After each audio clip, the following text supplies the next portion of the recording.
Hello, welcome to Indie Tutorials. My name is Guillermo and I would like to thank the patrons supporting this channel. Let's continue by revisiting the control maps. If you remember last time when we were playing the battle, we were presented with the target selection menu somehow. So let's go to the ORK Framework editor, and from here the base control, then control maps, select action key maps and scroll down. And what we need to do to avoid having display this target selection menu is to click here in use auto target. So let's do that for all of our 4 actions or controls.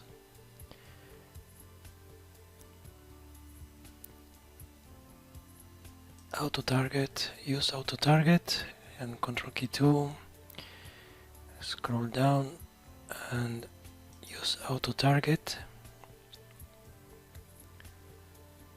control 3, use auto target, and save the changes.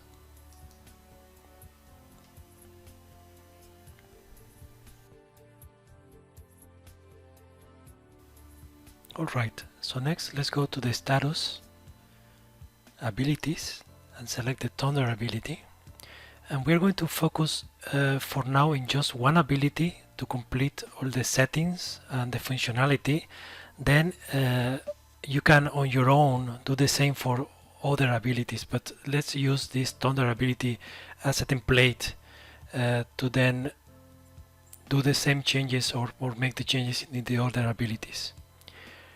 So here what we want to implement is from the page of the game, the actual game, the Thunder ability. It has an action time barcode of 15, and also it add a bonus to the magic strength, or the magic by 40 points. So let's start by doing that.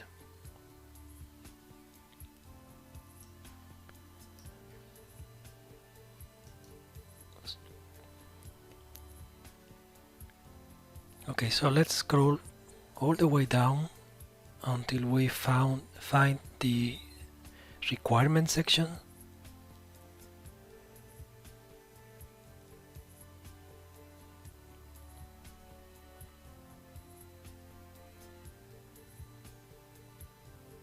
Let me click on open. I think I miss it.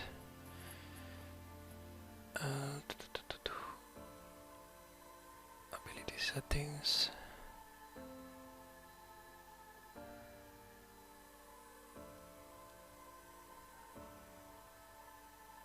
Requirement. Okay, so here check on use requirement, and in the afterwards we need to add a status requirement, so click on that one, and in here in the settings for the status requirement we need to change the status value to be ATB. We leave the current value. The check-in value is the one we want here, and in this case the check type is greater. And since we said that this ability need to consume 15 points, then we need to check whether at least we have 14 points of ATB in order to activate this ability. Let's save the change.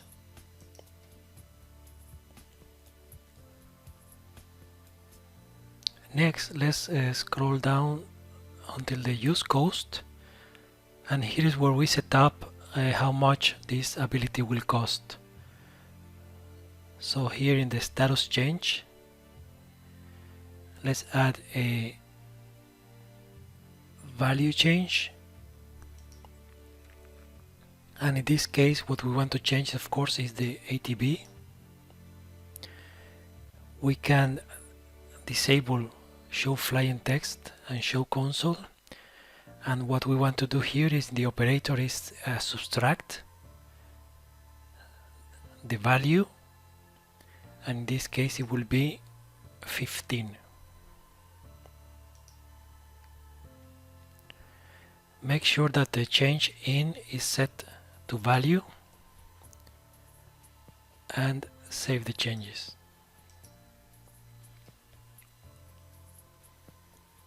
The next step is to make the changes about the bonus of the magic. So here in the user changes we can add again a value change, and in this case let's select magic. We can uncheck flying text and show console, leave it as the operator to add, and here we can add 40. Again, make sure that is selected as value and save the settings. The next is to make the target changes. So this is how the changes that will be inflicted to the enemy in this case. So let's click on add target change. In this case we can leave ignore is enemy, and what we want here is to add the value change, and we select here the health. Let's keep show flying text, but uncheck show console because we are not using console here in this game. Then we, for the operator of course, we subtract from the health, and we want to subtract. We're going to use later on a formula, but for now let's keep it simple and make like 100 points.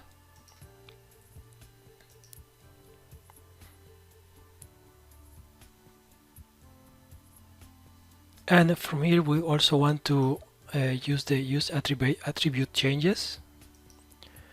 So remember that we have in the attack attribute we created a magic attack and a sub attribute of lightning. So let's select those and save the settings.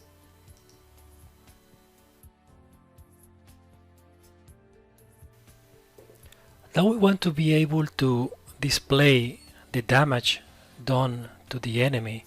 For that we are going to use ORK flying text. So let's go now to the status values, select the health status, close the settings, and then find the flying text settings. And from here we want to add first of all the settings for the player.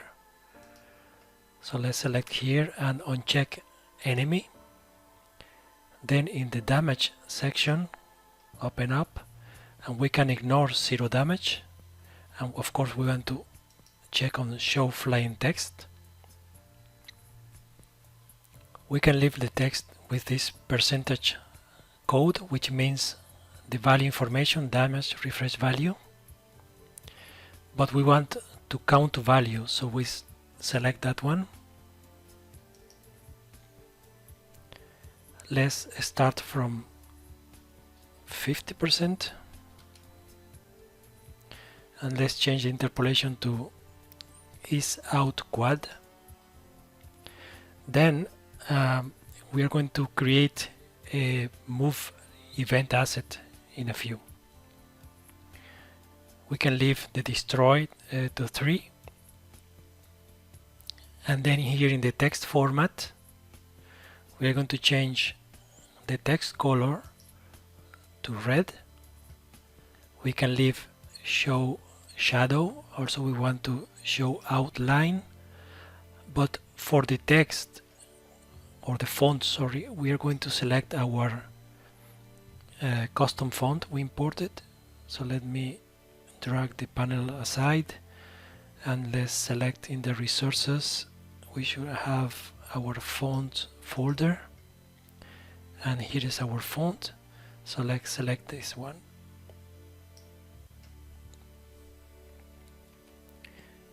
and let's increase the font size to something bigger like 32. Remember to change its reference to resources, and let's save the settings. So this is for the player flying text. So let's create another one. Actually, we can copy this one, and let's go back to the flying text one. This will be the settings for the enemy. So we click on enemy and uncheck player and ally.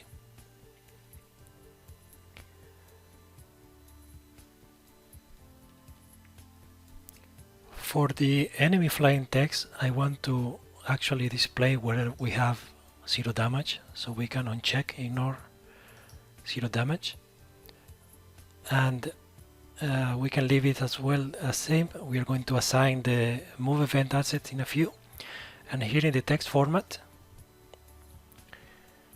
we can leave it the font as it is, but in the color let's change it to gray, and the font size let's put it as 52.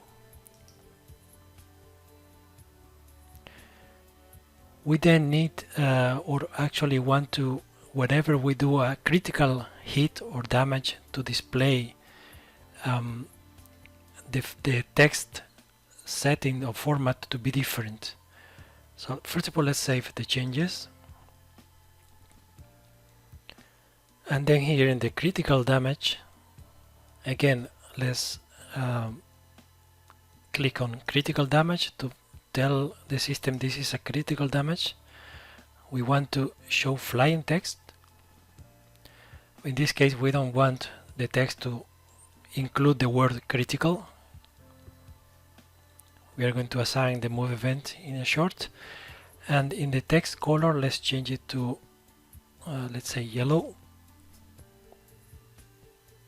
We want to show outline as well, and let's select again the font asset, change the reference to resources, and the font size let's make it bigger, like 68. Now let's change the settings, and let's create the move event asset. Alright, so let's navigate to the event tab, and here we have game event, move event. So let's create a new one. We had the play idle event in the previous videos, but we want to create a new one. So new move event. From the event settings we don't need to change anything. We don't have prefabs or audio clips for now. But what we want to do, the first step will be to fade out the text. So right click, click on add, animation plus audio, then fade object, and link it, the event settings, to the fade object step. So here in the fade object settings we want to uncheck wave within. We don't have any children to fade, so we can uncheck that one. We can leave the time to 25 seconds, it's okay. The interpolation we can leave it as it is, and we want to fade the alpha. Then in the start color, make sure that the alpha is set to 0, and in the end color the alpha is set to the maximum, to 55.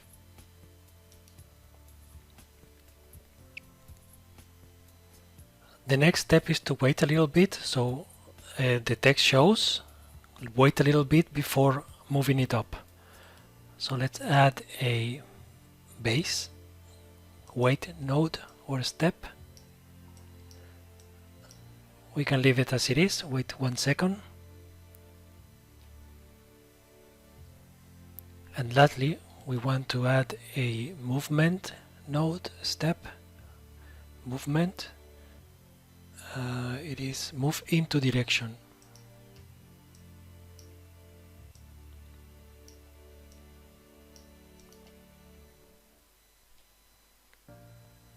The move into direction settings we are going to change is that we don't want to wait in between as well. Instead of the speed type, let's set to value and let's add 1. And for the direction, let's add 1 as well. We can leave local space, but let's uncheck controller move and face direction. We can leave also ignore height distance.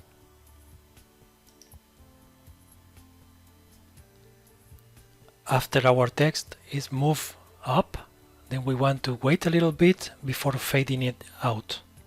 So let's select another add base wait step.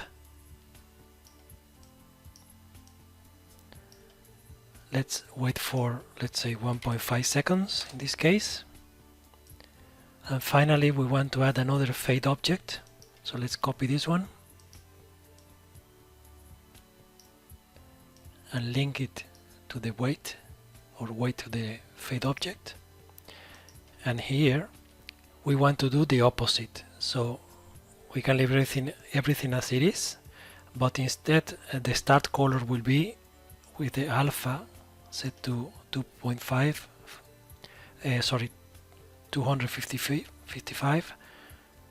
and the end color will be with the alpha set to 0.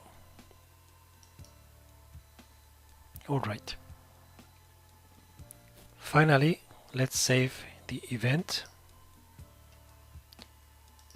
Select our folder, resources, event. We have a battle folder, so let's put it here. And let's call it flying text move event.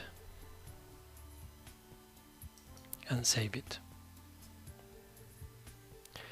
Afterwards, we can go back to the status in the health section, and then we can map our move event in the 3 flying text that we set up. So let's scroll up, starting from the flying text 0, which is the player text, and we have the move event asset. So let's find it in our project hierarchy, events, battle, flying text move.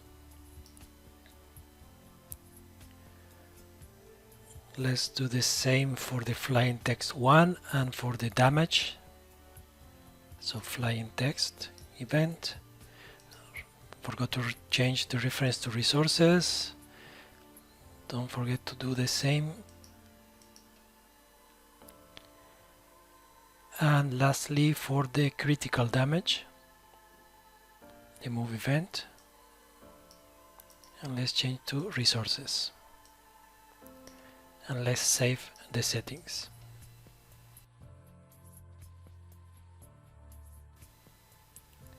So let's revisit now the Chomper combatant to see how much health we give him. So let's select combatants Chomper and then close all the settings, and from here we can go to the status settings, and in the status value we set to a maximum of 200. So let's bump it up a little bit, let's say 600 in this case, and save the settings. And before testing, let me double check, because I think in the move event, in the move into direction, if we scroll down, make sure that in the X value is set to 0 and just Y is going to change. Okay, so let's close ORK editor and Ctrl P to start the game. I have mute the audio for now, and let's find Chomper and start the battle. So if I click on the Y button of the controller, we can see now the flying text working as expected. In the hierarchy, let me control or click on pause, and here in the hierarchy we can select jumper clone and scroll down in the and select the combatant component, and we can see the status values, and so far it has 300 health left. Select, click on Y again,